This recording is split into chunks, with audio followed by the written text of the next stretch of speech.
Sadyang di mawari, pinili mo ang isang tulad ko. Sadyang di malirip ng puso ko't isip na ako'y mahal mo. Ako ay niligtas at iyong niyakap. Buhay mo'y inalay sa akin. Bawat tintig ng puso, daloy ng luha. Bawat paghinga at bawat saglit, bawat sigaw ng damdamin. Lahat sa akin ito'y isang alay na awit, ang pag-ibig ko sa'yo.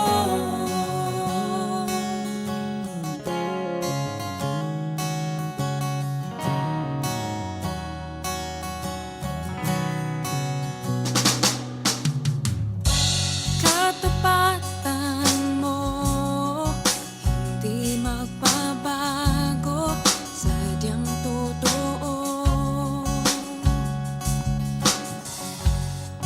Pagmamahal mo ay di magmamaliw, o ika'y mahal ko.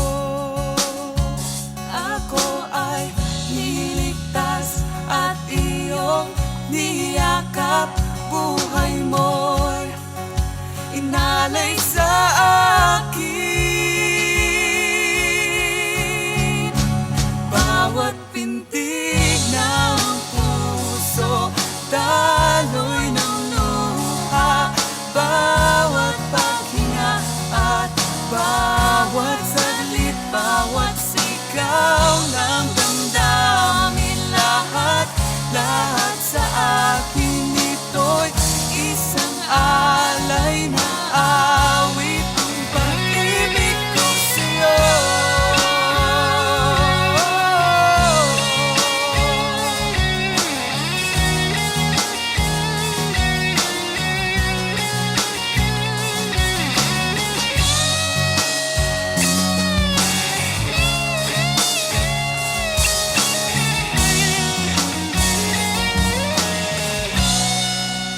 Bawat pintig ng puso, daloy ng luha.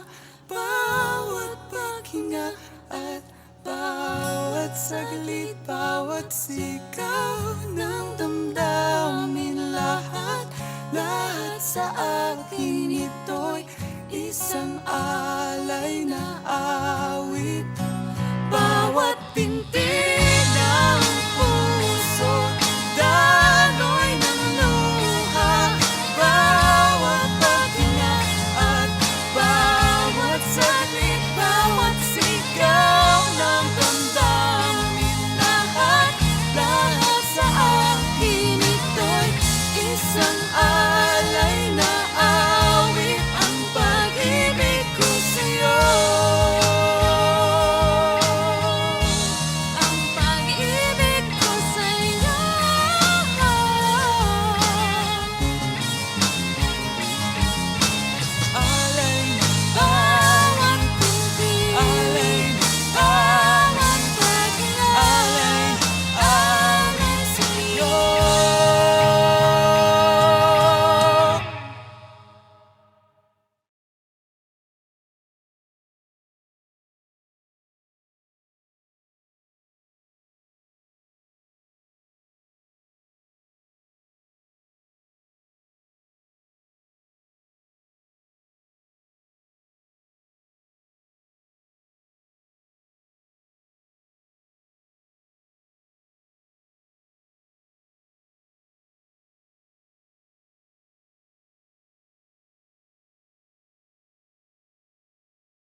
and be glad in it.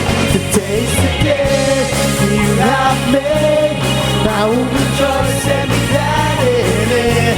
Today's the day you have made. I will rejoice and be glad in it. And I won't worry about tomorrow, giving you my fears and sorrows. Where you lead me, I will follow. I'm trusting what you say. Today's the day. Today's the day. Today's the day. Today's the day. Today's the day. Yes, Lord. Hallelujah, Lord. We rejoice and be glad because this is a day that you have made, Lord. Thank you, Lord. Glory, glory to you.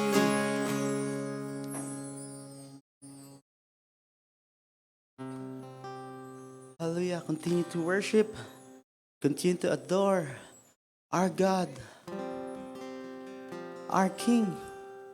Thank you, Lord, for this day, O God.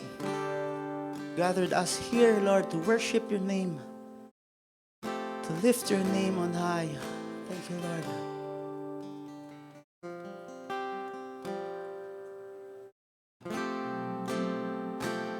Praise your name.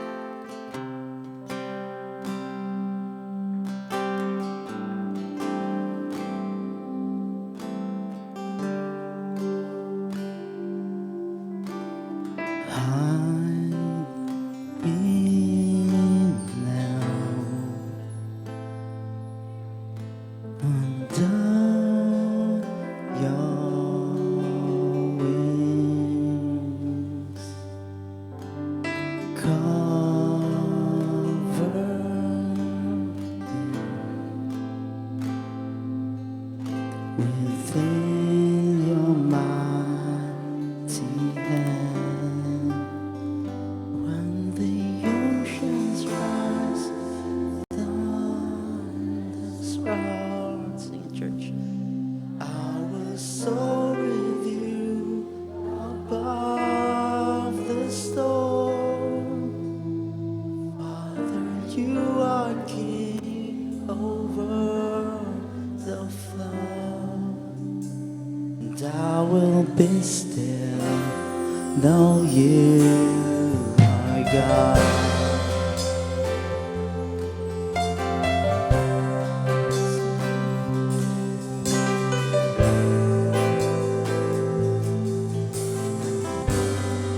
Find rest, find rest, my soul,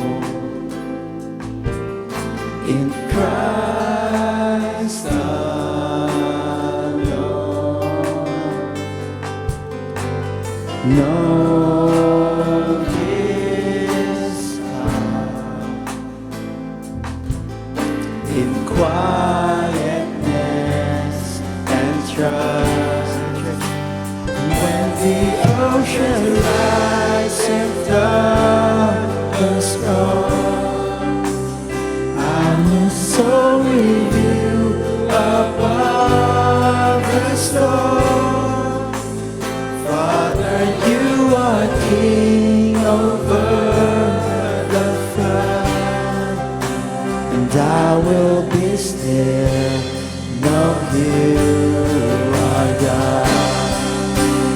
When the ocean lies and thunders roar, I will soar with you above the storm. And Father, you are King over the flood, and I will be still, know you are God.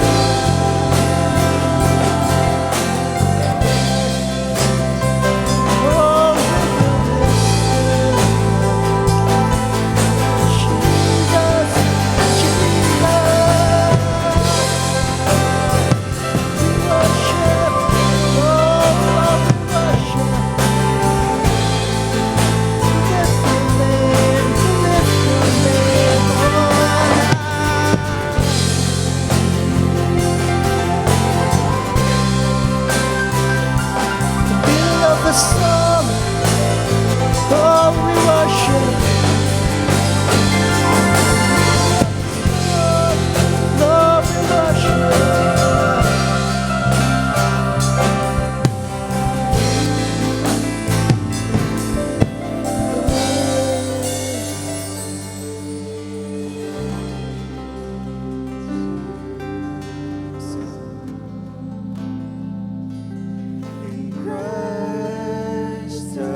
still. I will soar with Him, with our God.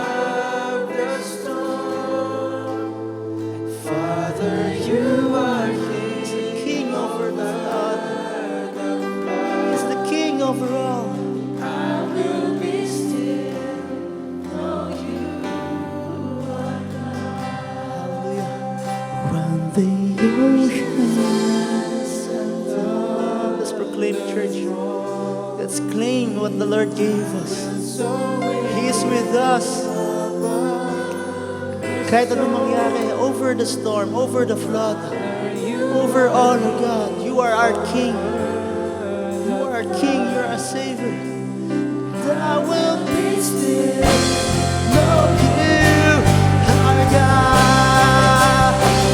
The oceans rise, the storm, and I will soar with you above the storm.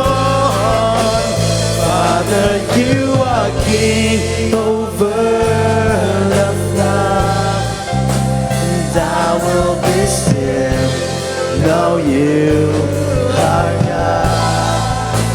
And I will be still, know you are God. And I will be still, know you are God. We will be still.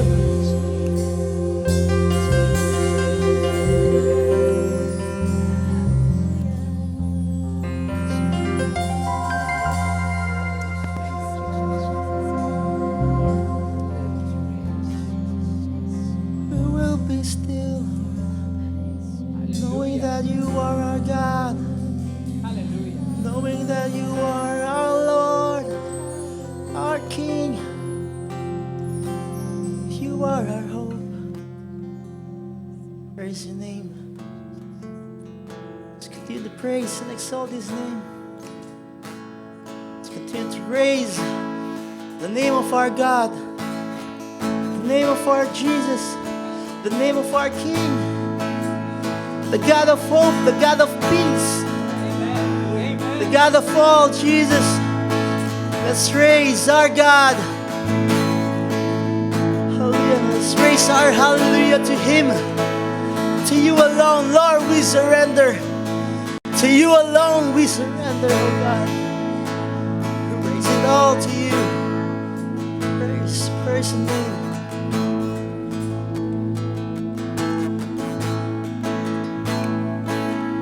I'll raise a hallelujah in the presence of my enemies. I'll raise a hallelujah louder than the unbelief. Yes, Lord, we will raise a hallelujah. My weapon is a melody. I'll raise a hallelujah.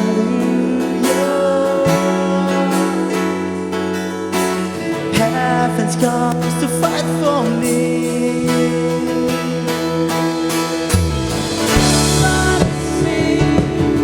In the middle of the storm, louder and louder, Lord, you gotta hear our praise. Let your praises roar up from the ashes. Hope will arise. Death is defeated. The King is alive. But church, let's praise our hallelujah. I'll raise a hallelujah. Proclaim, let's declare with everything inside of me. Yes, Lord, we give it all. I'll raise a hallelujah. I'll watch the darkness flee. In Jesus' name, I'll raise a hallelujah. In the middle of the mystery, yes, Lord,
raise a hallelujah.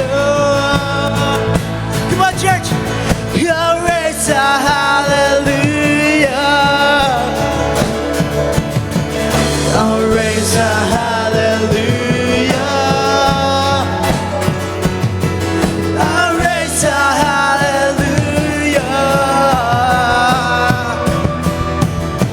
Praise the Lord.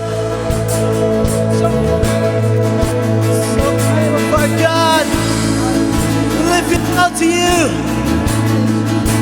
Lift it all to you, oh God. Praise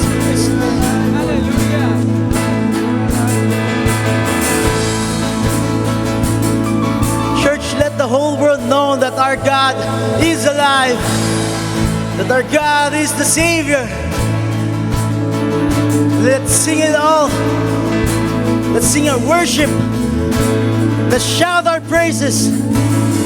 Shout out to God. Hallelujah. Let's sing it louder. Sing a little louder. Sing a little louder. Sing a little louder. Sing a little louder. Let's proclaim. Let's sing it to our God.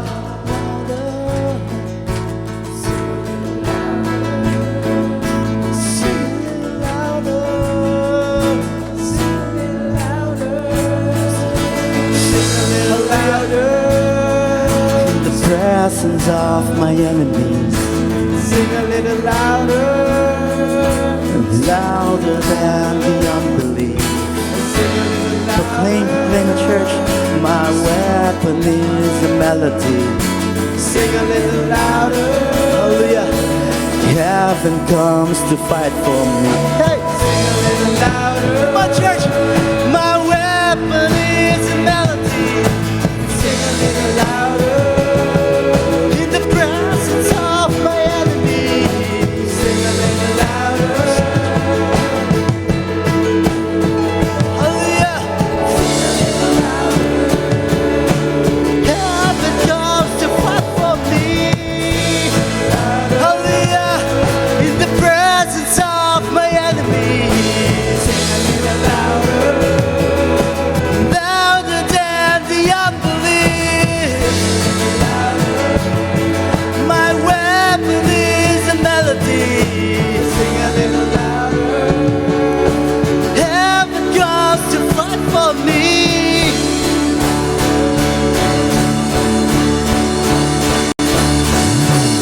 I'm gonna sing in the middle of the storm. Louder and louder, you gotta hear. Come on, church, sing to our God. Up from the ashes, hope will arise.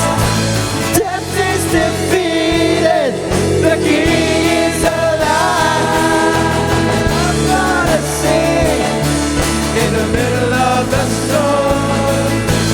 Louder and louder, we gotta keep our praises rolling. Up from the ashes, hope will arise. Death is defeated, the King is alive. I'll raise a hallelujah. I'll raise. Come on, church, lift up your hallelujah. Lift up your praises. Lift up your worship, your voice, and God, and give it all to our God. Give it all to our Jesus. All your sorrows, your pain, depression, addiction, give it all to our God.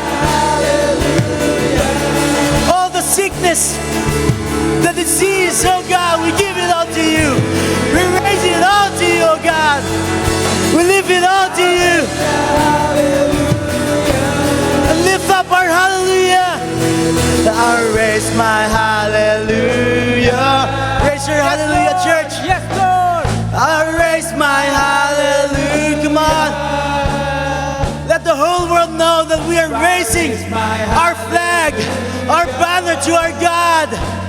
Hallelujah. I raise my hallelujah. I raise a hallelujah. The presence of my enemies. I raise my hallelujah. I raise a hallelujah. I raise a hallelujah.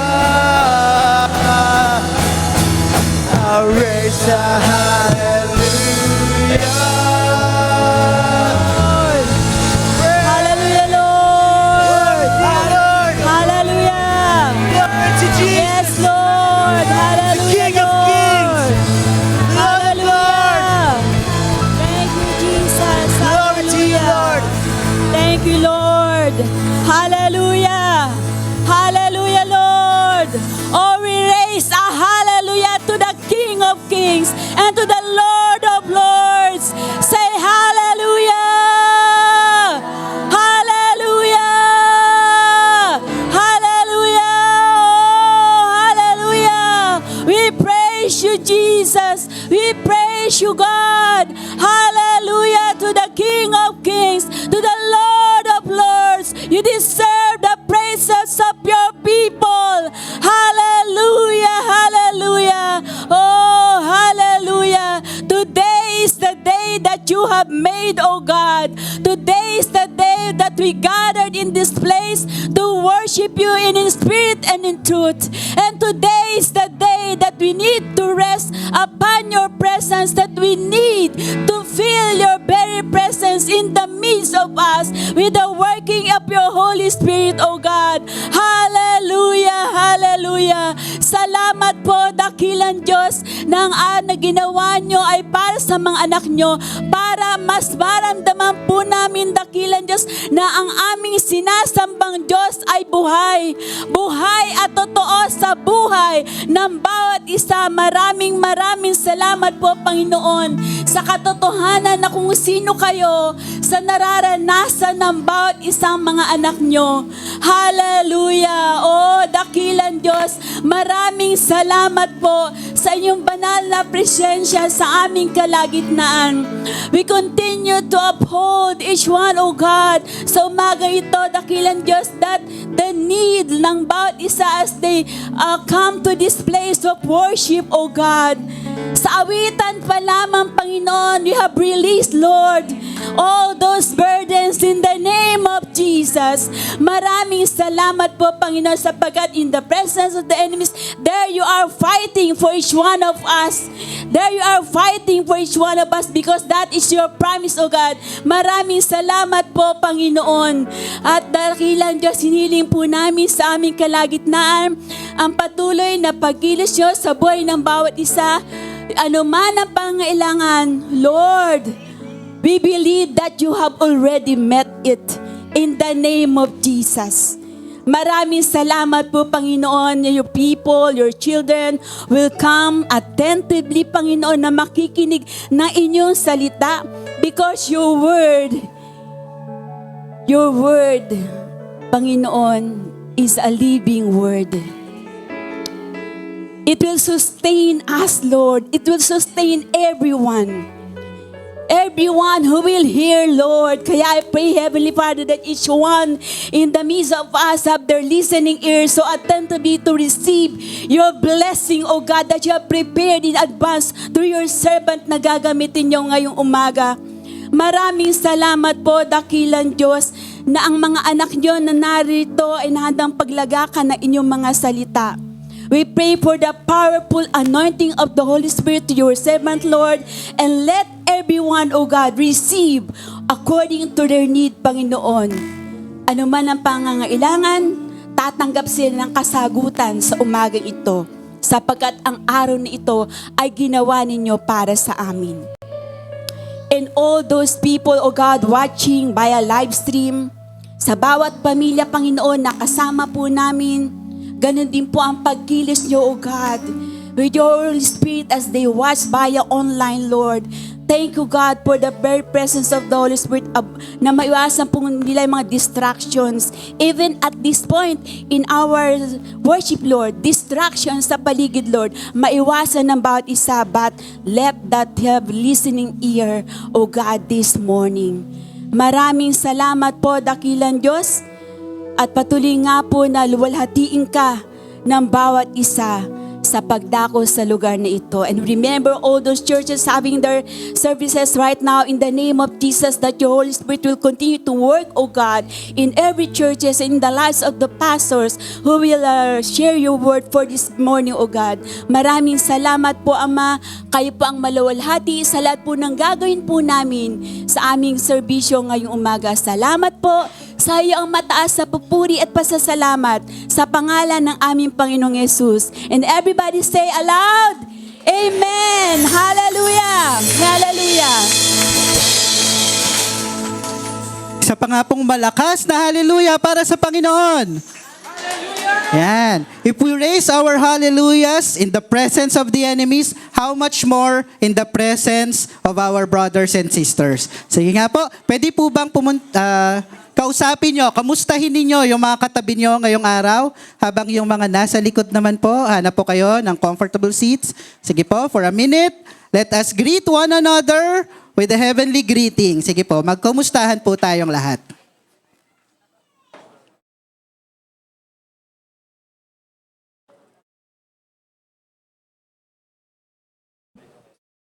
Ipo, kamustahin nyo, magkano yung bill nyo sa Meralco ngayon? Nagulat ka ba?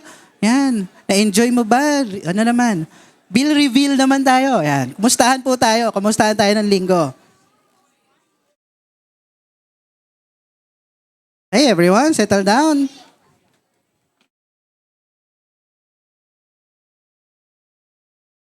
Okay, welcome to Marikina Foursquare Gospel Church. Pakingitian nyo nga po yung katabi nyo. Sabihin nyo, welcome.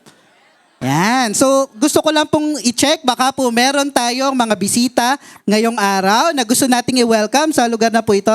Meron po ba mga first-timers? Wala. Dito po, sa bandang gilid na ito, baka meron po tayong mga bisita. First-timers, second-timers, na hindi pa nare-recognize. Same faces. And sa gitna po, baka meron tayo visitors.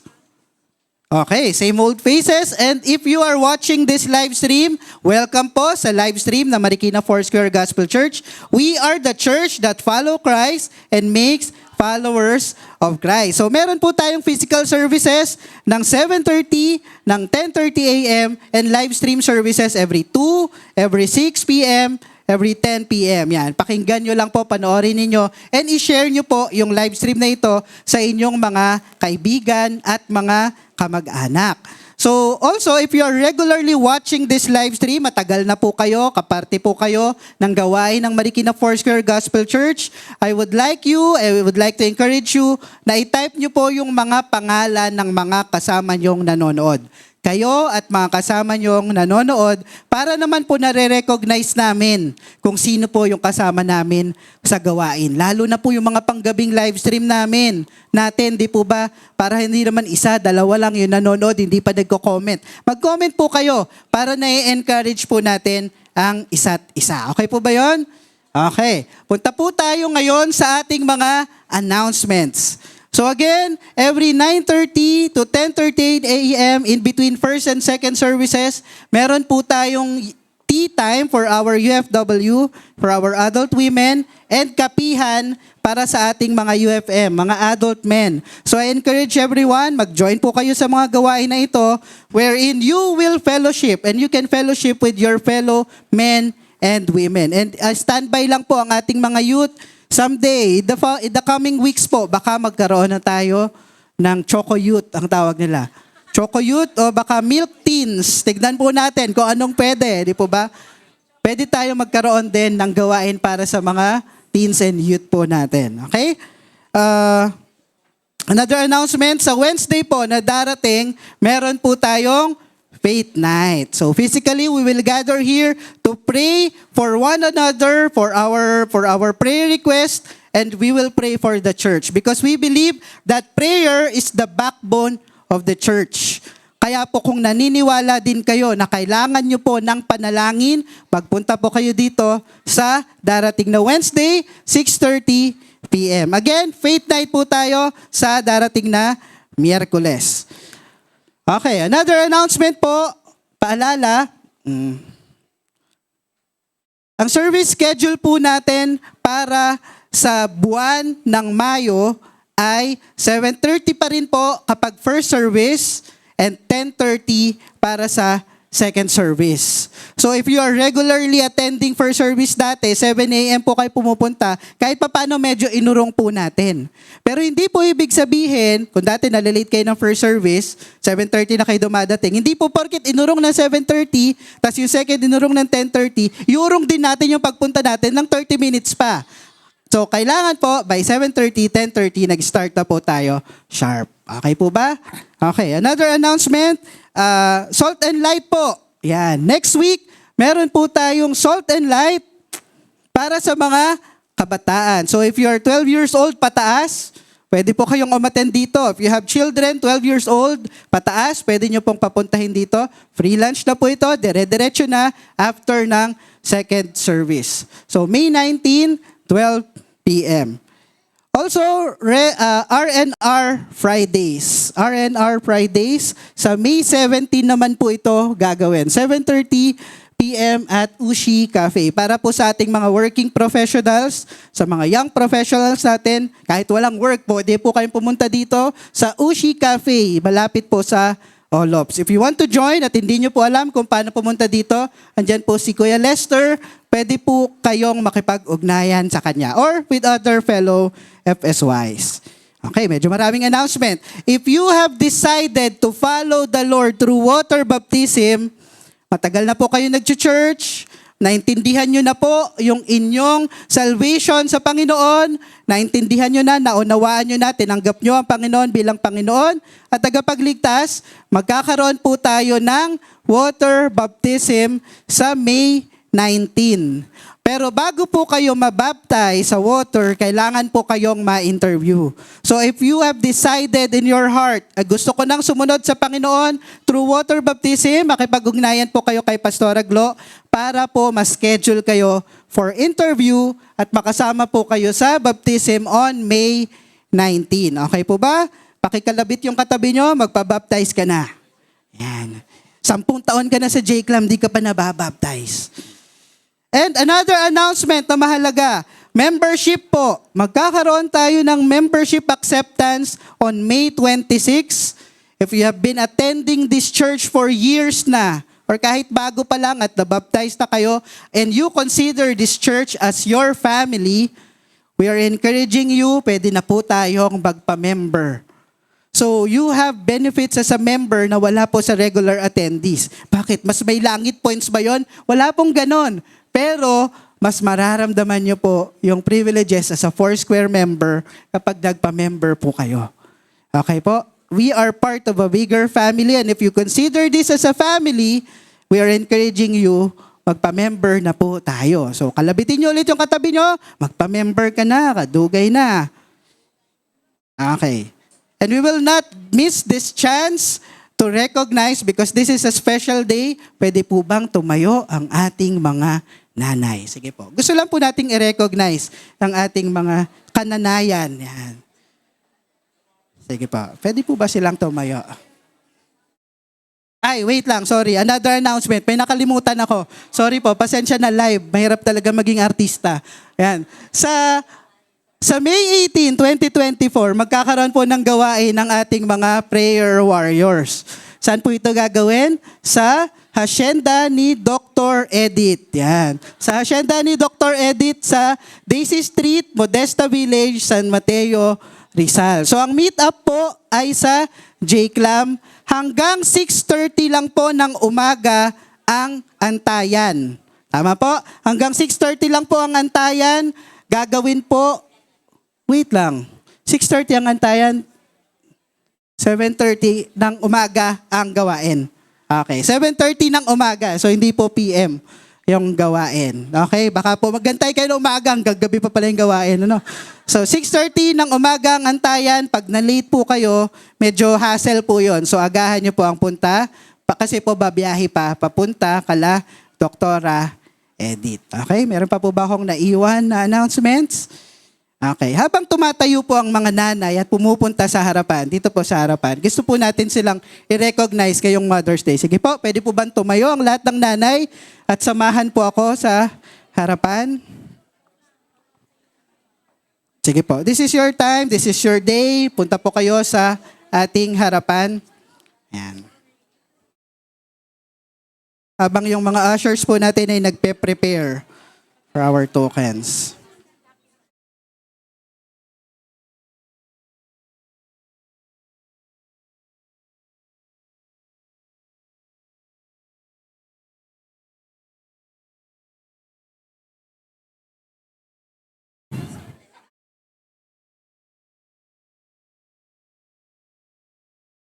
And sabi po sa Proverbs 31 verse 10, precious women, an excellent woman, a virtuous woman, who can find? She is more precious than rubies, ang sabi po sa Proverbs 31:10. So ang mga nanay po na nasa harapan natin ay mga excellent woman. Sabi po ng Proverbs 31:10. But did you know na ang excellent woman o ang virtuous woman, ang sabi po sa Biblia, ang ibig sabihin po nun, it can mean that he is a woman of wealth or a woman of force or army. Di po ba? Parang isang batalyon. Sige po, subukan nyo silang kausapin, kwentuhan nyo sila, napakarami po nilang ikikwento. Di po ba? Ang babae po, ang isang nanay, multiplier po yan. Tama po ba yun? Magaling po sila sa multiplication. Paano po yun nangyari? Kapag ang nanay po, binigyan ninyo ng pagmamahal, susuklian kayo ng maraming loyalty at pag-ibig. Pag binigyan mo ang nanay ng budget, kahit kulang yan, mumultiply po nila yan. Pag binigyan mo ng atensyon, bibigyan ka talaga ng maraming kwento. At pag binigyan mo ng problema, joke lang po yun. Hindi naman po nila i-multiply yun. Tutulungan ka nila na isolve yung problema. So we are blessed to have mothers po sa ating kalagitnaan. And did you know that these mothers are a blessing sa hindi lang po sa kanilang mga pamilya, kundi sa pamilyang ito ng J-Clam. Kaya po I encourage you, pwede po ba ninyong i-stretch forth yung inyong mga kamay para sa ating mga nanay, ipapanalangin po natin sila. Sige po, tayo po ay manalangin. Salamat Panginoon sa mga nanay na ito na inyong tinawag sa isang noble task of being a mother to their children. Salamat Panginoon dahil hindi ka po nagkukulang ng pagkalinga sa kanila. Pero sa mga panahon Panginoon na sila po ay kinakapos, ikaw ang maging katugunan at kasapatan po nila. Sa panahon ng kanilang pagkapagod, ikaw ang kanilang kapahingahan. Sa panahon ng kalituhan, ikaw ang kanilang karunungan. At sa panahon, Panginoon, na feeling nila inefficient sila, Panginoon, remind them that they are loved, that they are worthy, that they are your children, Panginoon. Salamat, Panginoon, because we have a God who cares like a mother, Panginoon, para sa kanila. Kasi kahit sila po, Panginoon, kailangan din nila ng kalinga, ng pagmamahal ng isang ina. At maaari ka ring maging ina para sa kanila, Lord God. Lord, multiply their efforts. Reward them according to their faith in you, Lord God. Na sa kanilang pag-aalaga ng kanilang mga asawa, mga anak, ng kanilang mga sambahayan, Panginoon, ikaw ang mag-iingat sa kanila. At pagpalain mo po sila, Lord God. They will be a woman of worth, a woman of valor, a woman of nobility, Lord God. They will be a force to reckon with, Panginoon, against the enemy, Lord God, because you will find them faithful to you and to your word, Panginoon. Salamat po, Lord God. And they will be a light shining brightly sa kanilang mga tahanan, sa kanilang mga communities, Lord God, influencing people towards you, Lord God. Salamat, Panginoon, for their lives. Bless them, reward them, and I declare, Lord Jesus, all the works of their hands will be a blessing to people. Thank you, Jesus, for their love. In Jesus' name, amen. So you will be receiving simple token po from Jake Lam. May pagpipicture po ba muna? Okay, so picture taking muna, picture taking. Yan. Okay, after po. Okay. Oh, ayan po ay simpleng token ng Jake Lam for you mothers because we love you. Kamaypay at koko. Pang-koko. Okay, pipicturean lang po kayo. Ayan. Pwede po daw bumaba. Galing ka sa likod.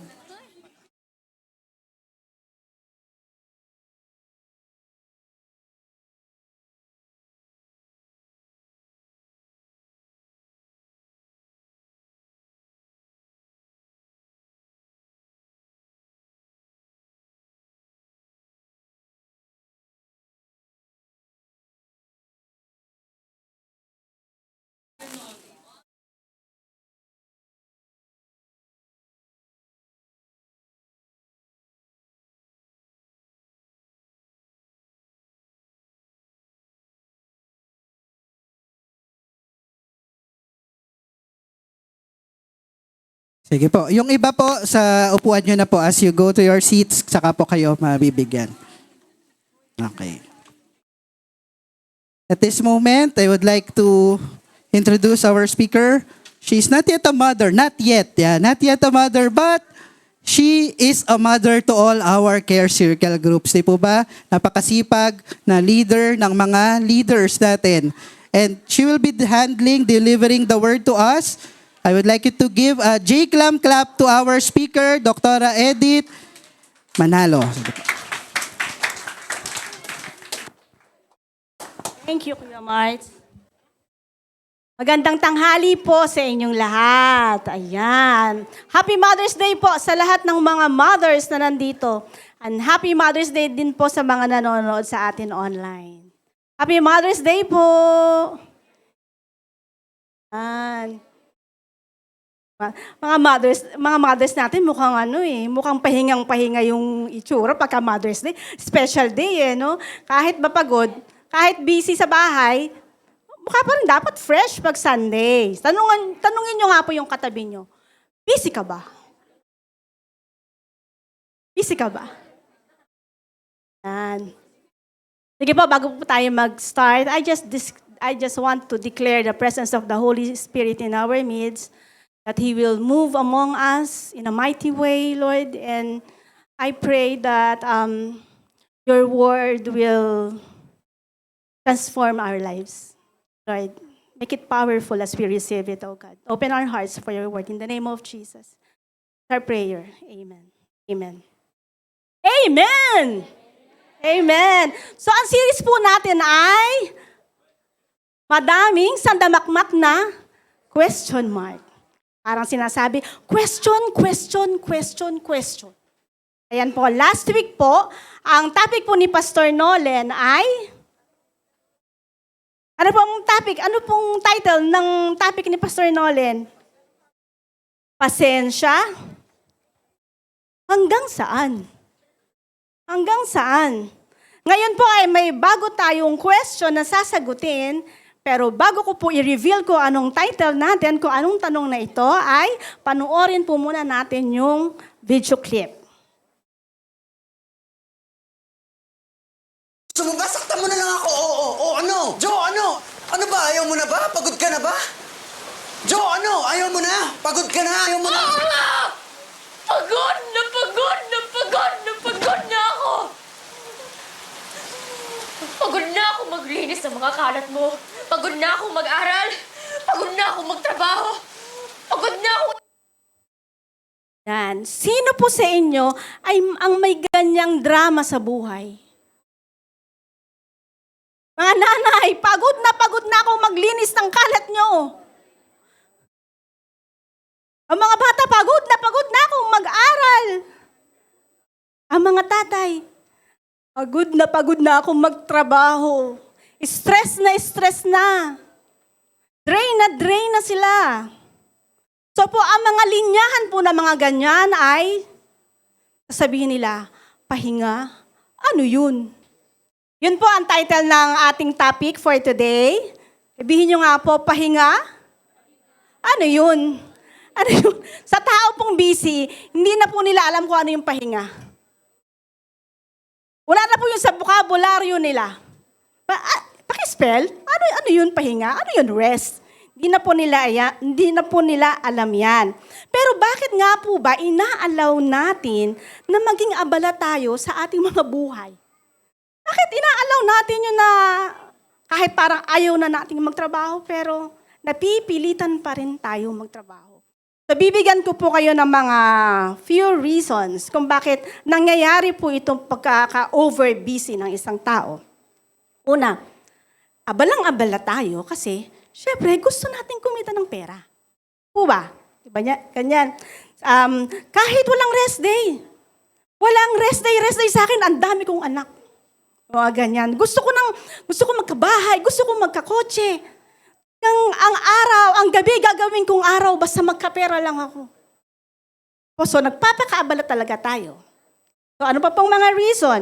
Meron po, para ma-meet yung expectation ng ibang tao, para ma-meet yung expectation ni boss. Kaya tayo nagkukumahog. Maraming demand sa trabaho. Di po ba? Kaya ini-stretch natin yung strength, yung ating limitation, just to prove something for ourselves, just to prove something for other people. Yun po yung isa sa mga reason. Meron din po, may reason din po na dahil gusto kong maging successful. Gusto ko ng promotion. Competitive ako. Gusto ko yung lagi akong busy. Yung may purpose ako sa buhay. Gusto ko lagi akong abala. Meron din pong ganun. At meron din po, nagpapakaabala tayo para makita natin yung self-worth natin. Yung bang ang sarap sa pakiramdam pagka feeling mo, ikaw ay importante. Needed ka. Hindi sila makakakilos kung wala ka. Doon na po-prove yung self-worth mo. Kaya po sila busy. At yung last po na pwede kong sabihin, nagiging busy yung tao dahil ayaw niyang nararamdaman yung pain na nasa kalooban niya. Diba, magpapaka-busy na lang ako sa pagtatrabaho. Magpapakapagod ako para at the end of the day, tutulog na lang ako. Wala na akong time para sa drama ng buhay. Usually, yung mga na-broken heart, yung mga iniwan ng asawa, kahit malinis na yan, kikis-kisin pa yan, kukus-kusin pa yan. Para mawala sa isip nila, para hindi nila maramdaman yung pain. Yan po minsan ang reasons kung bakit nagpapakaabala ang mga tao. Mali ba to? Siyempre hindi po. Inuulit ko po, hindi po masamang magmasipag. Hindi po masamang magtrabaho. Pero kung puro po tayo trabaho na lang trabaho at wala nang pahinga, hindi rin po maganda. Di po ba? Pag sobrang busy na natin sa trabaho at kahit gusto mo nang magpahinga at hindi mo magawa, nagiging curse na po yun. Nagiging curse na siya. Pero minsan, habang nakikita ang kanilang significance, ang kanyang self-worth sa pagiging busy nila sa mga bagay na akala nila ay importante, may mga importanteng bagay din na mahalaga sa kanila na napapabayaan. Katulad po ng Katulad po ng ating nawawalan po tayo ng time para sa ating self-care. Sige, puyat ng puyat, trabaho ng trabaho, hindi matutulog. Kamusta na po ang ating kalusugan? Nagiging irritable na tayo, nagiging masungit, nagiging lagi na tayo magagalitin. Kasi stress ka na, mukha ka ng drain. So, hindi mo na naaalagaan yung sarili mo. Ano pa po? Nawawalan sila ng quality time sa pamilya. So, hindi na sila nakakagawa ng mga good memories para maaalala nila pagtanda nila. Wala na silang time sa kanilang family, trabaho na lang ng trabaho. Ano po rin yung nawawala sa kanila? Nawawalan din sila ng social life. Siyempre, pagka may mga fellowship, ay nagmamadali. Marami akong commitment. So, wala na pong ganun. At higit po sa lahat, at Ito po yung pinaka-importante. Nawawalan na din po sila ng time para kay God. Mabilis ang prayer na lang. Ayan. Yung mga ambush prayer na lang ang ginagawa. Occupied yung mind kasi maraming gagawin. Ang business po, siya po ay ang pinakamabilis na paraan para lumayo tayo kay God. Busy tayo eh. Busy tayo sa ibang bagay eh. Ito rin po minsan na nagiging dahilan kung bakit hindi tayo masaya. Nagiging dahilan ng anxiety and mental issues. Meron po akong nabasa sa Google, post po dyan, sabi po dyan, when being overly busy leads to an increase in stress and or decreased self-esteem, this may trigger more serious mental health disorders. This includes anxiety disorders, depression, and substance use disorders. Kaya po minsan yung mga taong sobrang lungkot, yun po yung mga taong sobrang busy. Pag napag-isa po yan, malungkot po yan sila. Kaya ito po yung linyahan nila. Pahinga? Ano yun? Ano ba yun? Ano po ba ngayon ang sinasabi ng Biblia tungkol sa pahinga? Does the Bible teach us to be lazy? Tinuturuan ba tayong maging tamad? Of course not. Hindi masama po ang magtrabaho, pero kailangan din po natin ng pahinga. So according sa Bible, magdi-discuss po tayo ng mga points on how we can enter God's rest. So i-base po natin yon, i-spell po natin yung rest. R-E-S-T. Hindi po pahinga, mahaba po yun. Mahirap-hirap sa matagal-tagal. So rest lang tayo para 4 letters lang. Okay? So point number 1, letter R. Refrain from work. Sa umpisa pa lang po sa creation, nag-set na ng example si God and He rested on this. Nag-set na ng example si God na kailangan natin ng pahinga. So Genesis chapter 2 verse 2, on the 7th day, God finished His work that He had done. And He rested on the 7th day from all His work that He had done. So, sinabi dyan, nag-work siya for 6 days. On the 7th day, He rested. Sa Exodus 20, verses 8 to 11, sabi naman po doon, remember the Sabbath day to keep it holy. 6 days you shall labor and do all your work. But the 7th day is the Sabbath of the Lord your God. In it you shall do no work. You, nor your son, nor your daughter, nor your male servant, nor your female servant, nor your cattle, nor your stranger who is within your gates.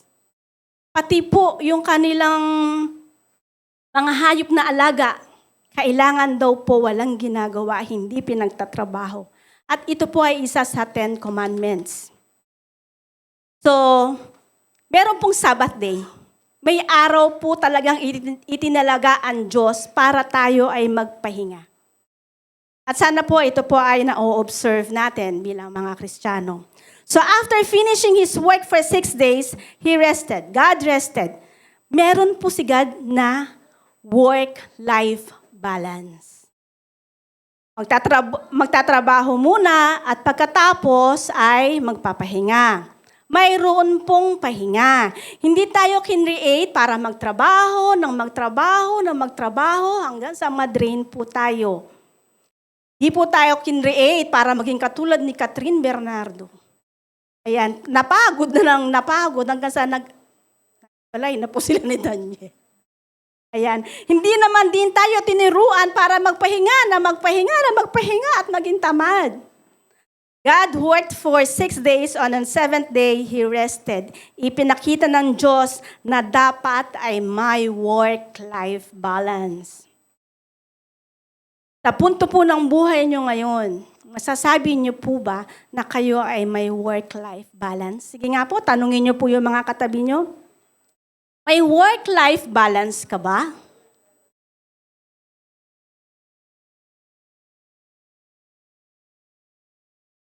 May work-life balance ka ba? So, sobrang caring lang po ni Lord na ginusto na niyang magpahinga tayong mga tao. Ano po? Sobrang loving niya, sobrang caring niya. Ginawa niya pa yung holy yung araw na yon. Meaning, sobrang mahalaga po sa kanya ang pahinga. So sa New Testament naman, nag-set din ng example si Jesus. Pagkatapos niya pong gawin yung mga ministry niya, tapos siya magpagaling, magturo, nag-slow down din po si Jesus at nagdasal. Tingnan po natin sa Luke chapter 5 verses 15 to 16. Sabi po dyan, "Yet the news about him spread all the more, so that crowds of people came to hear him." Crowds of people. So ang daming tao po nun. "To be healed of their sicknesses. But Jesus often withdrew to lonely places and prayed." But Jesus often withdrew to lonely places and prayed. Hindi lang po isang beses niyang ginawa na nag-withdraw siya sa tao. Often, many times. Pero hindi rin naman po ibig sabihin nun ay hindi na nagkikare si Jesus sa tao. Alam niya lang po kung ano yung hangganan niya sa pagtatrabaho at alam din niya kung kailan siya magpapahinga. Nagre-rest din po siya. Kaya Jesus often withdrew to lonely places and prayed. He knew his mission in life, pero alam niyang mag-slow down to be refreshed and to pray. Kahit si Jesus, gusto niya na may work balance din siya. And sinabi ko nga po, nag-set din po siya ng example. We all need rest. Hindi magkakaroon ng balance ang buhay natin pag lagi lang tayong trabaho ng trabaho at ang focus natin ay ating trabaho. Only when we rest, we can see the different angles of our lives that also need our attention. Pag nakakapahinga po tayo, doon natin nare-realize, ay marami na pala akong pagkukulang sa asawa ko. Marami na pala akong na-miss mga anak ko. Marami na pala akong pagkukulang sa magulang ko. Hindi po natin yun marirealize kung tayo po ay laging busy. Sabi po sa Mark 6, verse 31, "And he said to them, 'Come away by yourselves to a desolate place and rest a while.'" Ang tinutukoy niya po ditong them, ito po yung mga disciples niya.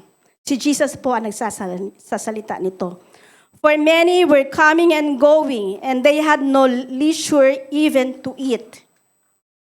Dito po, ganun din, nagtatrabaho rin po yung mga disciples niya. Nagmi-mission sila, nagmi-ministry. Kinukwento nila kay Jesus kung ano yung ginawa nila. Kinukwento nila kay Jesus yung mga tinuro nila. Dahil sa sobrang dami ng tao, ni pagkain hindi na nila magawa. Meaning po, sobrang busy na sila. Pero ano po ang sabi ni Jesus? "Come away by yourself to a desolate place and rest a while." Ganun po siya ka-concern sa mga alagad niya. Hindi po siya workaholic na teacher, hindi siya workaholic na boss, at ayaw niya rin pong maging workaholic yung mga disciples niya, yung mga alagad niya. Di niya sinabi na, sige, malapit na akong mamatay. Sige, i-maximize natin yung time natin, magtrabaho tayo na magtrabaho, magpakabisi tayo. Gawin natin ang mga mission, hindi po ganun ang ginawa niya. Ang sabi niya, rest a while. Alam po ng Diyos ang limitasyon natin. Alam niya po kung hanggang saan lang kayo. Alam niya ang kailangan natin ng pahinga. Ito po, sa mga taong talagang busy pag uwi sa bahay, yung talagang plakda ka na pag uwi sa bahay, naiisip niyo po ba na pag uwi niyo, galing sa trabaho, pagod na kayo, tapos sasabihin sa inyo ni Lord, napahagod ka ba ngayon, anak? Pumunta ka muna sa kwarto. Magpahinga ka muna. Di ba napaka-touching naman yun? Yung Lord mo, sinasabi, sige, ibukod mo muna yung sarili mo. Punta ka muna sa room mo and rest a while. Pahinga ka naman. pahinga ka naman. Di ba po ba? Sweet-sweet. Sweet-sweet, di ako nakamove. Ang sweet-sweet doon ni Lord. Gusto po niya talaga tayo na nagpapahinga. Ang rest po na ginamit doon sa verse na yan, ang Greek word po noon ay anapau. Sabihin nyo nga po, anapau.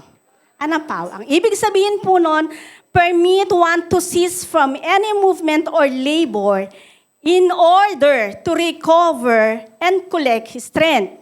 Titigil ka sa trabaho para manubalik yung lakas mo. Para ma-recover mo. Ito po ang dilema. Pag minsan po, magre-rest day tayo. O rest day tayo, Tapos ang sabi po dyan, refrain from work. Pero pag day off natin, anong gagawin natin?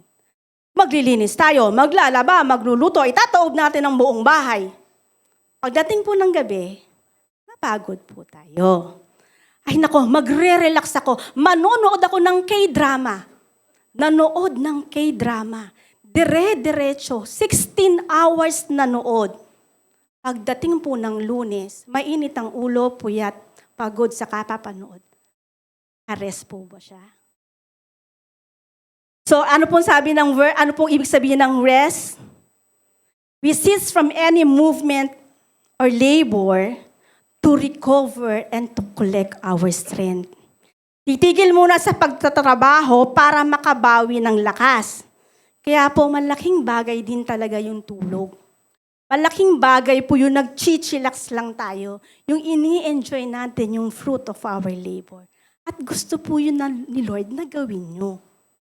May purpose po siya. Gusto niya manumbalik yung lakas nyo. Yung letter R, to remind you, refrain from any movement or work in order to recover and collect his strength.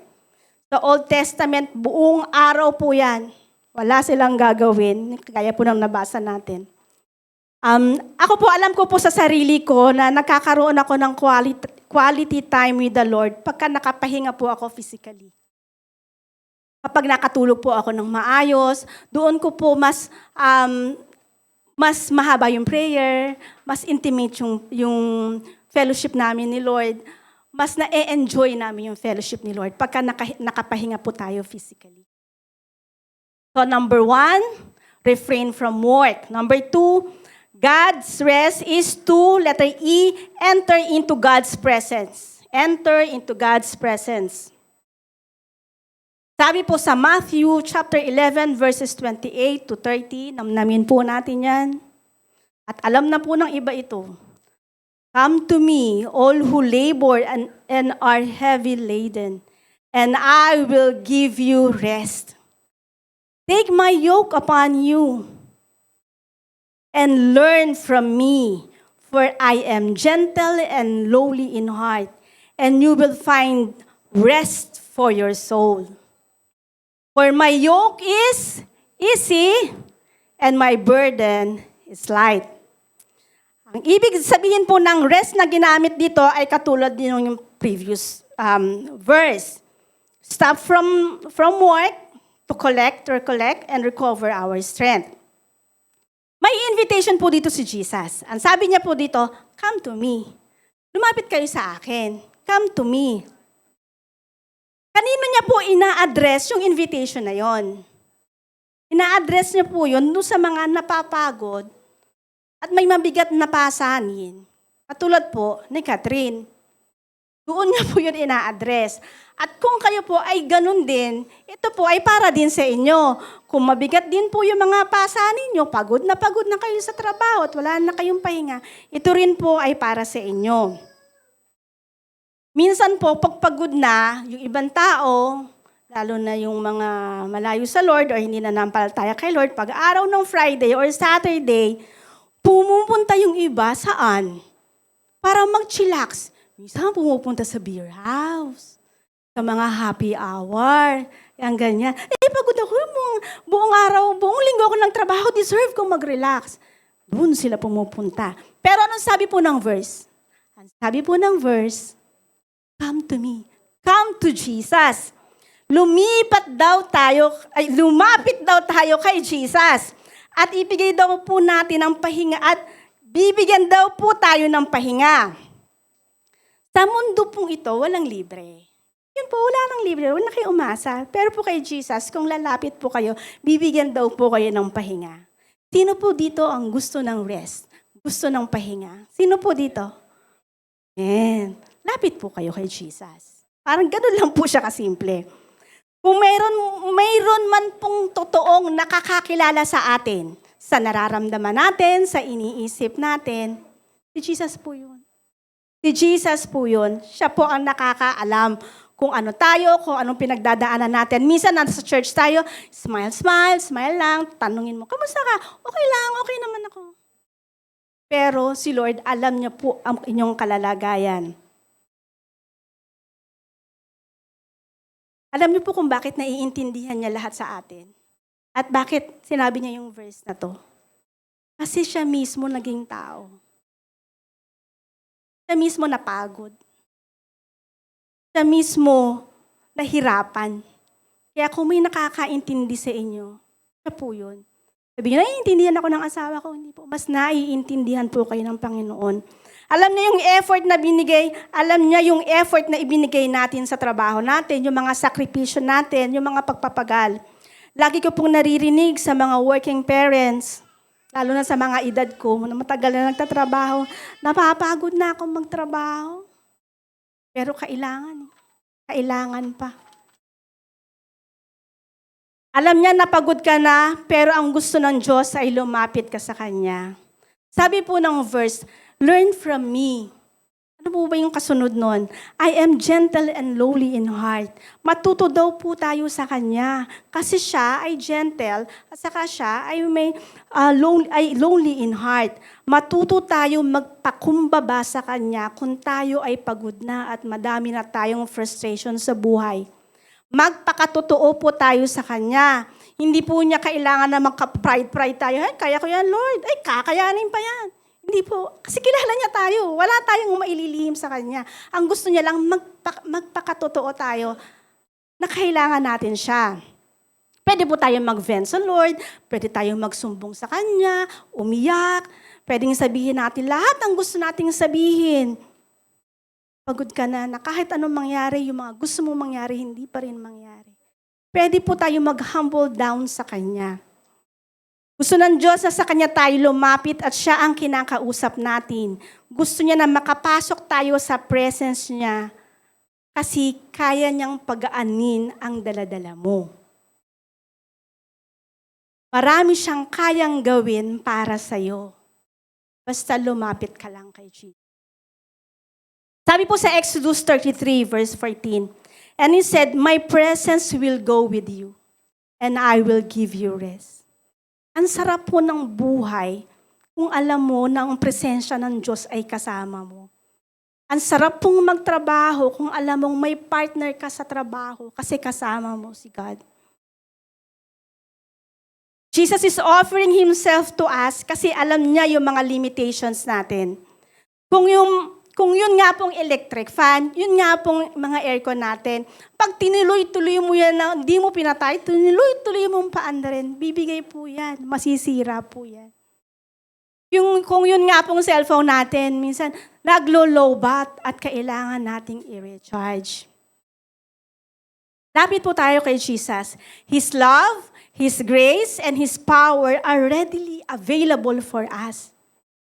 Kayang-kaya niya po tayong i-recharge. Amen po ba? Amen.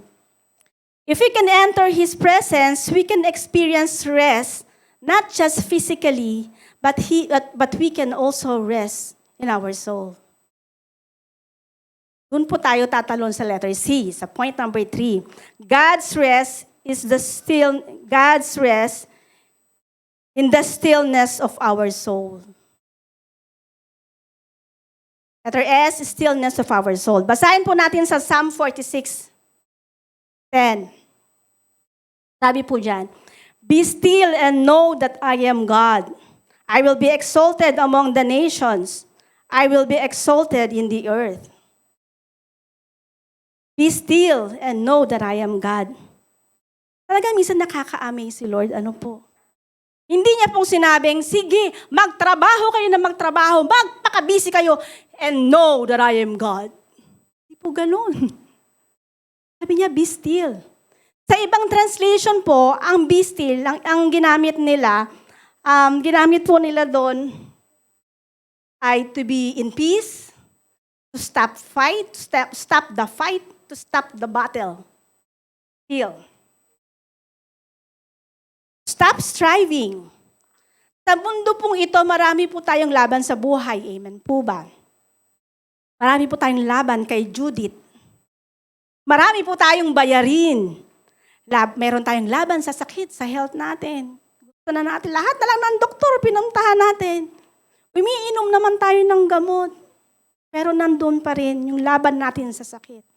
Maraming tayong takot sa sarili natin at maraming bagay na pinipilit nating mangyari pero hindi naman nangyayari. Marami tayong struggles sa ating buhay. Marami tayong alalahanin. Nakakapagod pero ang sabi ng Diyos, be still and know that I am God. Bakit niya sinabing be still? Kasi alam niya that He is powerful and He is loving God. Sabi po kanina, refrain from work, tigil muna sa trabaho. Then enter into His presence. When we are in the presence of God, sabi po natin, pwede tayong mag-vent sa Lord, pwede tayong umiyak sa Kanya, magpakatotoo. At pagkatapos nun, pagkatapos natin magdasal, and now we can be still and acknowledge that He is our God. Na siya ang Diyos ng buhay natin. Na He can supply all our needs and He can strengthen us. Ano po ba yung stillness of the soul? Ang stillness of the soul po, yung po yung nakafocus lang tayo sa Kanya.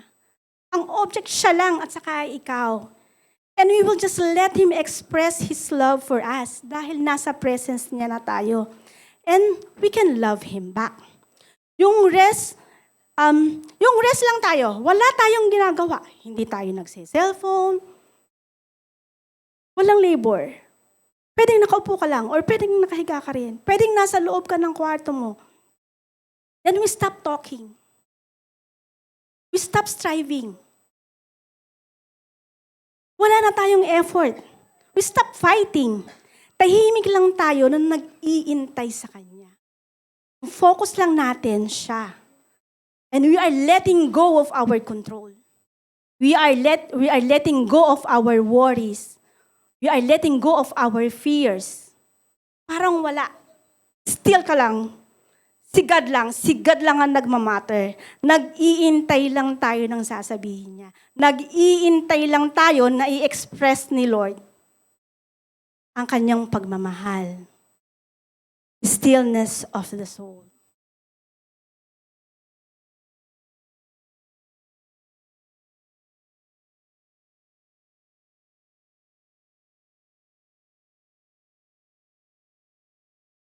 Yun pong ginawa natin, nakatahimikan. Wala po kayong, nakatingin po kayo sa akin ang focus nyo.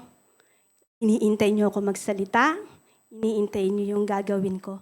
Yun po yung stillness. Yung relax ka. Pero yung stillness of the soul, hindi po syempre sa akin yung focus. Ang focus po kay God. Wala kang ginagawa, nakatingin ka sa Kanya, iniintay mo yung sasabihin niya. Hindi ka nagpipray dito, ha? Kasi naka-enter ka na sa presence niya, nagawa mo na yun.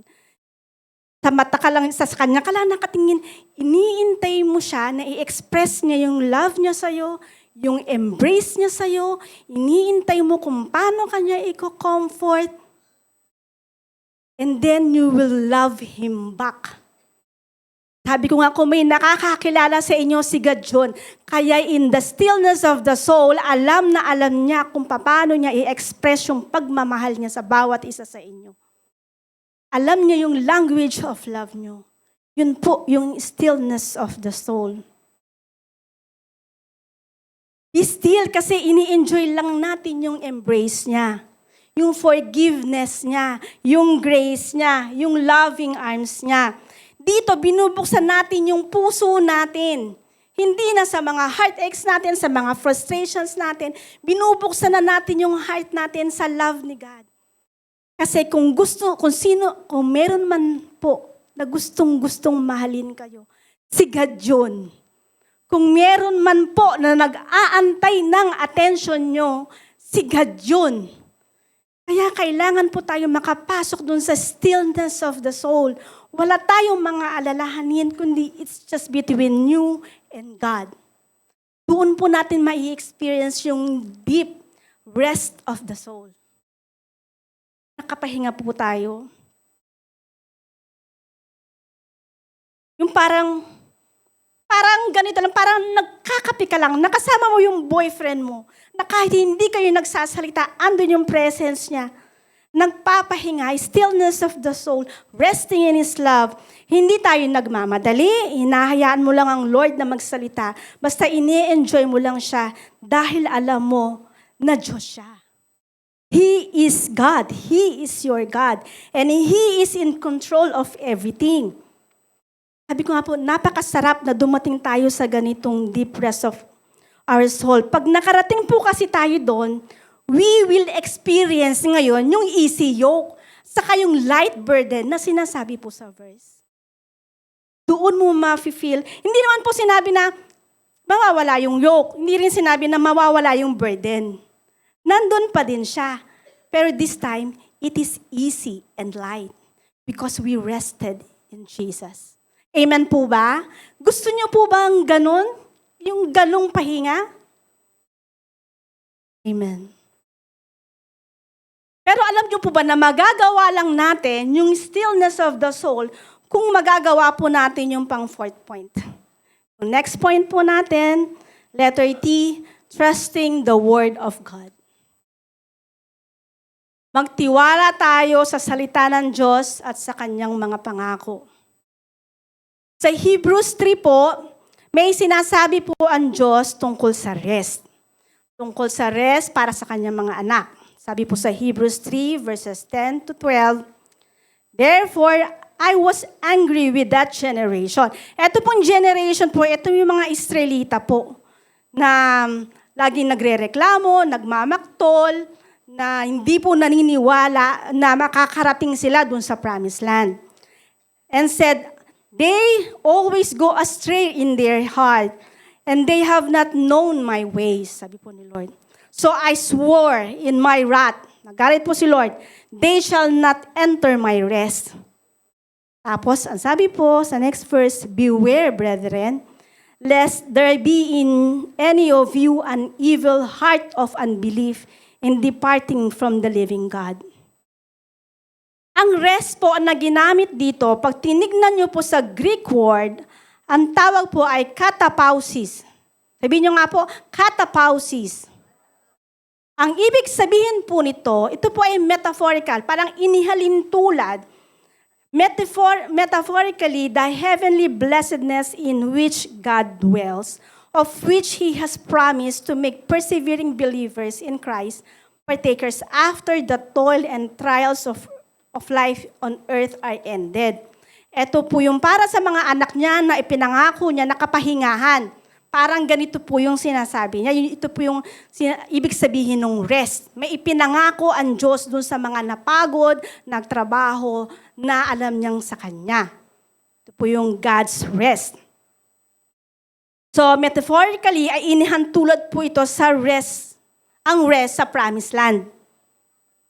Dahil po, pinangako ng Diyos sa mga Israelita na dadalhin sila sa promised land. Parang idadalhin sila sa land of rest, sa God's rest. Mula sa kanilang paglalakbay. Kung saan merong flowing, dito po ay land of flowing milk and honey. So, masagana po itong lugar na to. Pero ang masaklap po dito, hindi sila nakarating. Bakit po hindi sila nakarating? It is because of unbelief. Sabi po sa Hebrews 3 verse 19. So we see that they were unable to enter because of unbelief. Sabi ko nga po, hindi sila nakarating kasi sila ay hindi nagtiwala sa salita ng Diyos, hindi nagtiwala sa pangako ng Panginoon. Kaya po mahalaga po na nagtitiwala tayo sa Lord, sa salita niya, sa mga promises niya po. Nakukuha nating mag-slow down dahil tayo po ay nagtitiwala sa salita ng Diyos. Minsan kaya lang tayo na nafe-feel talaga natin yung rest, yung hindi na tayo nagwo-worry kasi may inaasahan na tayong promises ni Lord. When we believe, we lean on God's authority, we lean on God's power and God's wisdom. Alam niyo po ba, yung pag nakasandal kayo sa pader na ganyan, nakasandal kayo sa pader, di ba ang weight nyo, yung bigat nyo, nasa pader? Yung effort nyo, konti na lang. Mga less than 50% na lang, lalo kung matatlag yung pader, nakasandal kasi kayo doon. Pag nakahiga ka naman, yung weight ng body mo, syempre nasa kama. Nakasandal ka doon, kaya ka napapahinga. So ang ibig sabihin po dito, kung gusto natin ng pahinga, kailangan sandalan natin, bigyan natin ng tiwala yung salita ng Diyos. Maniwala tayo, mananampalataya tayo sa sinasabi ng Diyos. And from there, magkakaroon po tayo ng pahinga. Marami pong example na God's promises na makikita sa Bible. I-mention ko po yung iba. Sabi po, God has given us the following promises. Number 1, provision for daily needs. And my God shall supply my need according to His riches in glory by Christ Jesus. After mo 6 days magtrabaho, claim mo yung promise mo. Itong promise na to, Philippians 4:19. Makaka-rest po tayo ng maayos. Healing of our physical body, Isaiah 53 verse 5. Answers to our prayers. Ang sabi po, whatever you ask in my name, this I will do. Ano man daw po yung hilingin natin, yun. Ibigay niya po. Strength for all circumstances. I can do all things through Him who strengthens me. Victory over personal weaknesses. My grace is sufficient for you. For my power is made perfect in weakness. Kung tayo po ay totoong pinaniniwalaan po natin to, ayahay po ang buhay. Ayahay po ang buhay. At marami pa pong mga promises si Lord dyan sa Bible. Actually, madami po ito, kinat ko lang kasi sobrang hahaba. To rest means to rely in His promises, to lean on His word. Masarap po na habang nabubuhay tayo dito sa mundo, ay ini-enjoy natin yung benefit ng mga promises at ng mga salita ng Diyos.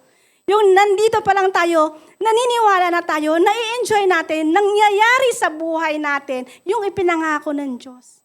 Libre po ito. Kailangan lang po nating magtiwala sa Kanya.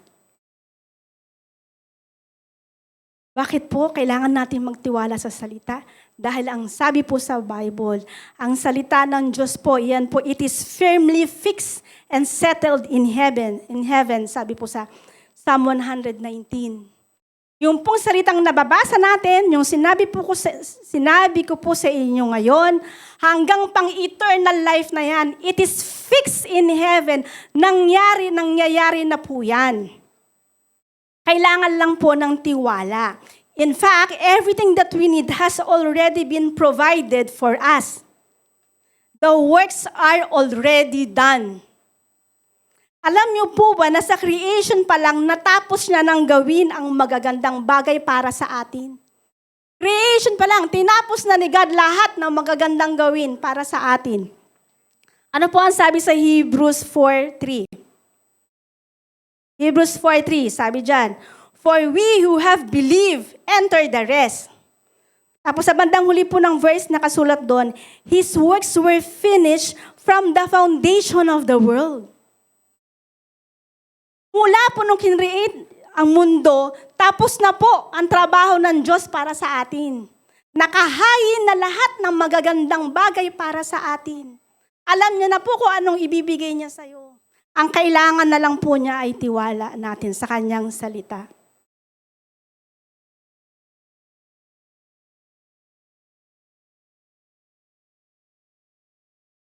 Sabi po sa Genesis 2 verse 2 and 3,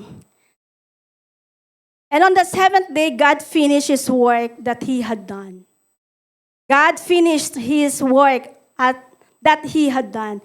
And He rested on the seventh day from all His work that He had done. So God blessed the seventh day and made it holy, because on it God rested from all His work that He had done in creation. So God finished His work that He had done. Sabi po sa Genesis, from day 1 to day 6, sinabi ni Lord, nung kine-create niya, sabi niya, it was good. Nung ang tao na po, sinabi niya, it was very good on the 6th day. Pero anong sabi niya po on the 7th day? God blessed the 7th day and made it holy. Bakit? Kasi nakapagpahinga na si Lord. Kasi natapos na ni Lord yung kanyang ginagawa para sa mga tao. At isa pa po, isipin niyo po, on the 6th day, ginawa po ang tao. Diba? 6th day. On the following day, on the 7th day, nag-Sabbath day si God. Nagpahinga. So, nagpahinga rin ang tao. Pagkatapos niyang gawin, pahinga agad. Hindi ba nakikita kung gaano ka halaga kay Lord ang rest? Kung gaano siya nakikreate, okay, na-create na. Okay, rest ka muna. On the 7th day, rest tayo. God blessed the 7th day and made it holy. Kung tutuusin po, hindi naman talaga tayo nawawalan o nakukulangan o nababawasan pag tayo po ay nagre-rest day. Lalo na po kung nai-apply po natin itong REST na nadidiscuss natin. Bakit? Kasi pag sa rest day natin, nire-renew ni Lord yung strength natin physically. At nino-nourish niya ang ating inner man. Kaya ganado na ulit tayong magtrabaho at na-refresh tayo. After we refrain from work, yung R, entered His presence, enjoying the stillness of our soul, knowing that He is God, trusting in all His promises that were completed from the beginning of creation. Hindi ba mas nagiging secure ang feeling natin sa Panginoon?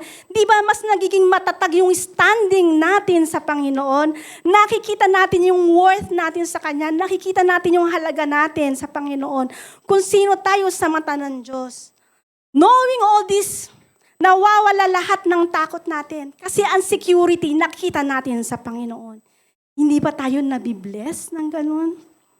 Wala tayong kailangan patunayan pa sa ating mga sarili at sa ibang tao. Whatever I do, I know God accepted me for who I am. That I am His child. I am important. Hindi kailangan makipagkumpetensya sa mundo. Natututo tayong makontento at pumapayapa ang ating kalooban. Hindi na tayo nagsusungit. Hindi na tayo magiging irritable. Knowing that I am loved and cared for by my owner, and He is in control of my life and all of my concerns. That is a blessing. Amen po ba yun? Pagpapala po yun ng Diyos sa atin. Kaya pala, sinasabi nilang blessed ang 7th day. Blessed ang rest day. Grabe si Lord na ipakita yung pagmamahal niya sa mga tao. Amen po ba? Isa nga pong malakas na hallelujah sa Panginoon. Hallelujah! So, ito recap, pahinga, ano yun? Ang sagot po dyan ay R, refrain from work. Let's see to it na meron tayong Sabbath day. E, enter in His presence. S, stillness of the soul. T, trusting the Word of God. Pwede pong gawin natin to once a week during our Sabbath day. Sa comfort na inyong kwarto, kayo magkulong. Gawin nyo po yan. Huwag kayong magtrabaho. Purihin nyo siya. Mag-vent kayo ng mga, mag-usap kayo ni Lord. Personal, intimate talk. And then stillness of the soul yung ginawa natin. Tumahimik lang tayo, damahin natin ang pagmamahal niya. because we are trusting His promises. And He is true to His word. Amen po ba? Amen. And for my conclusion, and ito po ako magtatapos. Man was created to enter His rest. Para po maramdaman natin ang kanyang pahinga.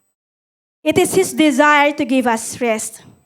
He wants us to have life and have it to the full. John 10:10. Yung po yung gusto niyang buhay. Hindi yung stress out. To have life and have it to the full. A work-life God balance. Hindi po work and life balance lang. Work, life, and God balance. Only in God's rest we can find peace, strength, power, and confidence to face our work and battles. Because when we do less, then we can do more. Amen? Amen. Hallelujah. Thank you, Lord. Maraming salamat po sa mensahe niya. May invitation po tayong nabasa sa verse. Come to me. Sabi ni Jesus, come to me. Kung meron po dito na sabihin niyo, pagod na ako. Pagod na ako sa trabaho ko. Pagod na ako sa buhay ko. Pagod na ako sa madaming alalahanin. I want to rest. I want to rest in Jesus. At kung kayo po ay wala pang relasyon sa Panginoon, kung gusto nyo po yung kapahingahan na inaalok ni Jesus, you can come to Him. Taas nyo lang po yung kamay nyo. Hindi po sa akin, itaas nyo lang po yan kay Lord. At i-lead ko po kayo sa prayer. Kung kayo naman po ay nasa online din at naririnig nyo po yung mensahe ng Panginoon. At gusto nyo yun. Gusto ko yung rest na sinasabi mo. Gusto ko yan. I want to come to Jesus. Sabayan nyo po ako sa aking panalangin. Panginoon, maraming salamat po sa iyong salita. Lord, gusto ko pong magkaroon ng relasyon sa iyo, Panginoong Jesus. Gusto ko pong lumapit sa iyo, Panginoong Jesus. Pagod na po ako. Hindi ko na po kaya. Gusto ko po yung rest na inaalok mo, Lord. Patawarin mo po ako sa aking mga kasalanang nagawa. At tinatanggap kita bilang aking Diyos at tagapagligtas. Ikaw na nga po ang maghari sa buhay ko. Ikaw na nga po ang maging partner ko sa buhay ko sa lahat ng aking mga pagpapagal. Panginoong Jesus, gusto kitang maging Diyos at tagapagligtas. Binibigay ko po sa iyo ang buhay ko, Panginoon. At hawakan mo po ito. Ito po ang aking dalangin sa tanging pangalan ni Jesus.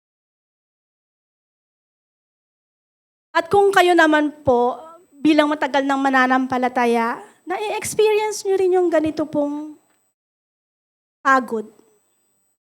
Ate Edith, pagod na ako. Sabihin nyo po yan kayo. Magpakatotoo po tayo. Pagod na ako sa maraming isipin. Yung gusto ko magpahinga sa gabi, pero di ako makatulog. Gusto kong, yung hindi nababakante yung isip ko, yung damdamin ko, lagi akong natatakot sa pwedeng mangyari. Ang sabi po ng Panginoong Jesus, lumapit po tayo sa Panginoon. And we will find rest. Rest of your soul. Rest of your physical body. Kung tayo sa tingin natin, because of our busyness, tayo po ay lumayo sa Kanya, hindi na tayo nakakapag-pray. The invitation is still there. Come to Jesus. Come to Jesus. And let's take a rest. Tayo po ay manalangin. Panginoon, kay buti-buti mong Diyos. Kay buti-buti mong Diyos, Panginoon. Dahil despite ng mga ginagawa namin na akala namin, makakabuti sa amin o mga bagay na nakakalayo para sa iyo, Lord, nandyan ka. At gusto mo kaming makasama at gusto mo kaming ma-experience yung rest na inilaan mo na sa amin noon pa. Panginoon, maraming salamat dahil Ikaw ang aming Diyos na in control of our lives. Ikaw ang Diyos na pwede naming sandalan dahil ang salita mo ay sapat na at hindi ka nagbabago, Panginoon. At gagawin mo lahat ng mga sinabi ng iyong salita. Tulungan mo nga po kaming magtiwala palalo, Lord. Tulungan mo po kaming pagkatiwalaan ng salita mo at hayaan mong mangyari ito sa aming mga buhay. Binibigay namin sa iyo lahat ng kabigatan. Binibigay namin sa iyo lahat ng kapaguran, Panginoon. And I want to receive your rest, Lord. You want to receive your rest. We thank you, God. We thank you, Lord. Thank you, taking control of our lives. Hallelujah, Lord. Father, in Jesus' name we pray. Church, ito pong rest na napag-aralan natin, pwede po natin gawin yan once a week. Sabi ko nga po kanina, sa loob ng kwarto nyo, i-exercise po natin, let us be a doer of the word. Amen? Amen.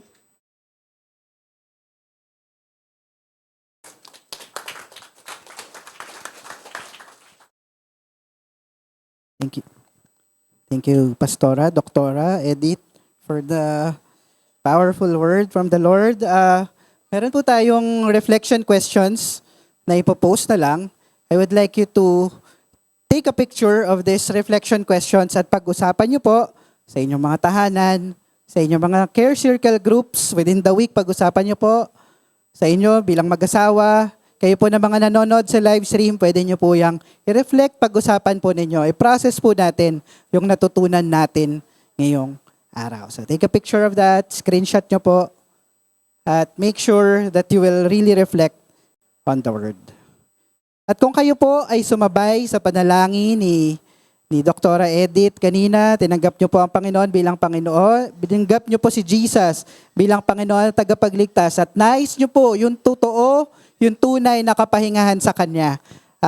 Pwede po kayo lumapit kay Pastor Nolan after this service para po makausap niya po kayo, mapag-usapan niyo po kung ano po yung desisyon na ginawa ninyo.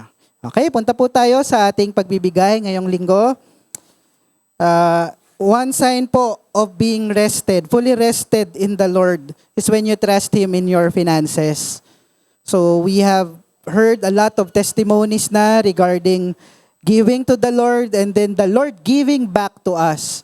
But it's not about the Lord giving back to us actually. It's about us resting in His promises and in His word. Ang sabi po ng Proverbs chapter 3, verse 9 and 10, honor the Lord with your wealth and with the first fruits of all your produce. Then your barns will be filled with plenty and your vats will be bursting with wine. So kung nais po natin ng talagang kapahingahan, ang tawag po ng mga Gen Z, ng mga millennial dito, financial freedom. Yan, tawag ng marami sa social media. If you want financial freedom, ang financial freedom, ang definition po ng mundo, yung hindi ka nag-aalala sa mga gastusin mo. Pero bilang mga Kristiyano, alam nyo po kung ano yung tunay na kalayaan, yung alam mo na kahit dumaan ka man sa anumang unos ng buhay, nandyan ang Panginoon at nagtitiwala tayo sa Kanya. Kaya kaya nating ibigay ang ating mga ikapu. Hindi po ito kawalan sa atin, hindi po ito dahil obligasyon lang natin, ginagawa natin ito kasi fully rested tayo at totoo ang mga pangako niya sa atin. Napatunayan nyo na po ba yan sa buhay ninyo? Sige po, kung napatunayan nyo na po yan, patunayan po ulit natin sa Kanya at patutunayan din yan ng Panginoon. Sige po, pwede po ba nating ilabas at taas ang ating mga offerings? Ayan, tithes and offerings. Sige po, taas nyo po, maging proud po kayo. This is the Lord's. Okay.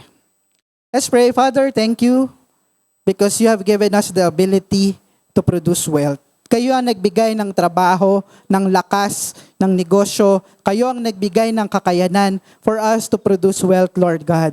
At kayo rin ang nagbibigay ng kapahingahan sa amin. I-honor ka namin, Panginoon, sa aming mga ikapu at kaloob. Tanggapin mo nga po ito bilang mabangong sa iyo, Panginoon. Ikaw nga po ang mag-glorify namin sa anumang amount, Panginoon, na ibibigay po namin. Dahil ikaw, O Diyos, ang source ng lahat. Wala po kaming may pagmamalaki, Panginoon. Ina-acknowledge namin na lahat ng meron kami ay galing sa iyo. Lord, I pray that all who are obediently and faithfully to all who give faithfully their tithes, Panginoon, reward them according to your promises and according to their faith, Panginoon. You have proven yourself faithful, Panginoon. Ikaw nga po, Panginoon, ang magbalik sa kanila, siksik, liglig, at tumaapaw. At kung wala man pong kakayahan sa panahon ngayon, Lord God, ikaw pa rin ang dakilang provider po namin. Pagpalain mo po ang lahat ng puso na nais magbigay sa iyo sa pangalan ni Jesus. Amen. Sige po, habang lumalapit ang ating mga ushers, konting announcements lang po. Sa mga hindi po nakapag-sign up for CC, Care Circle, nagpa-survey po tayo last week about CCs. Kung sino po ba ang mga hindi pa nakakapag-sign up? Wala dito nung nakaraang linggo, hindi nakapagsulat. Taas po ang kamay kasi may ibibigay po sa inyo yung ating mga ushers. Sige po, taas po ang kamay kung hindi pa nakapag-sign up. Ano ba yung pinag-usapan? Meron pong CC sign-ups kasi na ginawa last week. Tinatanong lang po kung kayo po ay interesado na mag-join sa isang care circle. Isulat nyo po dyan honestly as possible. Wag pong palabok. Ilagay nyo po, yes, interesado ako. No, hindi ako interesado. At may iba pa pong mga tanong dyan. Taas nyo lang po yung kamay ninyo at bibigyan po kayo ng ating mga ushers. Sige po, sino pa po ba? Meron pa po ba hindi nakakapagsagot? Ayan, meron po dito, isa. Sige po, taas nyo po yung kamay para makita lang po. Ayan, eto, meron pa po doon. Meron pa po ba? Okay. Tapos po, after po ng benediction natin, bigay nyo na lang po sa mga ushers sa likod. Okay, another announcement. Sa mga nanay po natin, kung gusto po ninyo na magpa-picture, dahil Mother's Day naman, pwede po kayo magpaiwan siguro. Mamaya-maya po, after po ng benediction, pagpalabas na po yung iba at gusto nyo po magpa-picture, pwede po kayo magpaiwan. May photographer po tayo. Pwede po kayong picturean dito sa harapan. At least may pampalit ng profile picture. Gusto nyo po ba yon? Ayan. So, meron pong magpipicture. Si Ate Melody, pipicturean po tayo. Magpaiwan lang po dito sa may bandang gilid. Ayan, sa gilid natin. Okay. And for our closing, unless may other announcements pa, for our closing, let us watch this video.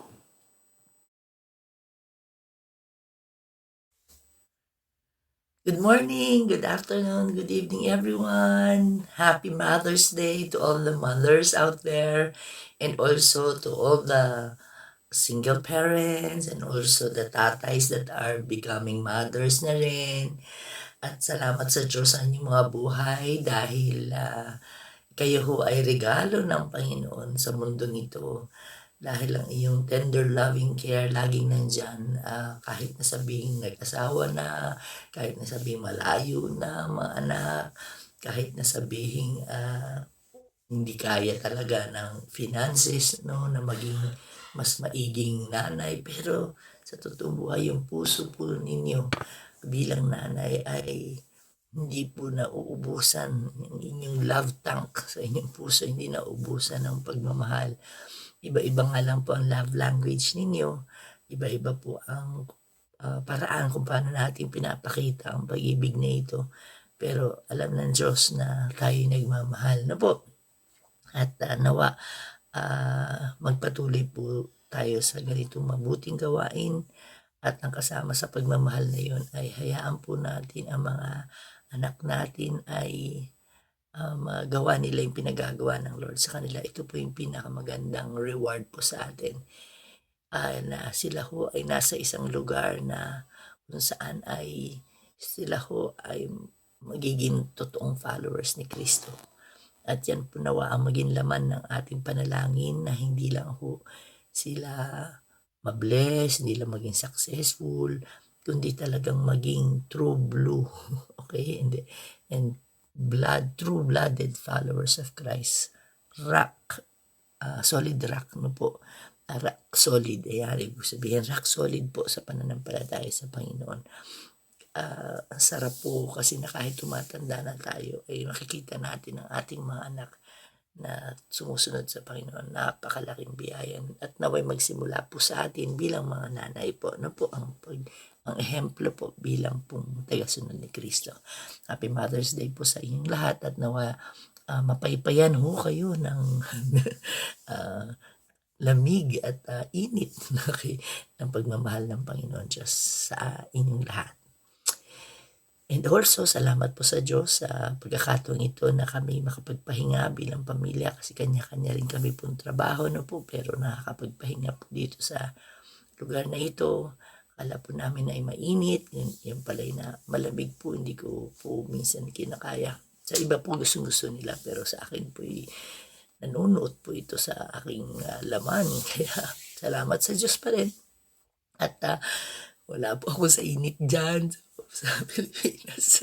Salamat sa Diyos sa biyayang ito at sa pag-iingat ng Panginoon yung pabor sa lahat po ng naging bagahe namin so far ay wala akong naging aberya at na-enjoy ho yung pamilya, kasama ang pamilya, nakaka-discover na maraming bagay at ang pabor ng Panginoon kitang-kita ho namin nag-overtake po sa amin, kaya praise God for that. Kaya importante po ang pahinga din. Ano po, kaya huwag pong trabaho ng trabaho at biblical po ito. Naway ma-enjoy ho natin yung pag-withdraw muna sa trabaho kasi kailangan po yan. Sa bawat linggo, meron po talaga isang araw na dinidevote natin sa pahinga po kasama ang pamilya or sa inyong sarili po. By yourself, just resting in God's presence po. Okay po. And let me close in prayer po. Let's all stand together po. Kayo po tumayong lahat. Manalangin po tayo. Marami pong salamat, Panginoon Diyos, sa iyong ginawa sa buong araw na ito. Salamat po sa mga pagpapala na natanggap ng iyong mga anak sa buong linggo. At ngayon nagsama-sama upang pasalamatan kayo. Bigyan kayo ng karangalan, Panginoon Diyos. Salamat po sa lahat ng ito at sa mga ginagawa niyo pa, Panginoon Diyos. Salamat po. Taas po natin ating mga kamay. Nawa ang napakalaking pag-ibig ng Diyos Ama na hindi man lang nagpakakait na mabuting bagay sa kanya mga anak. At ang kagandahang loob ng Panginoong Hesus ay binigay ang kanyang buhay at nagsakripisyo para magkaroon ng buhay ang mga tao sa kanya. At sa laging pakikipisan ng banal na espiritu na laging sumasa atin upang tayo ay turuan, gabayan, aliwin. All the glory, all the honor ay sa iyo lamang, Panginoon. At lahat po ay magsabi ng Amen. Amen. Amen.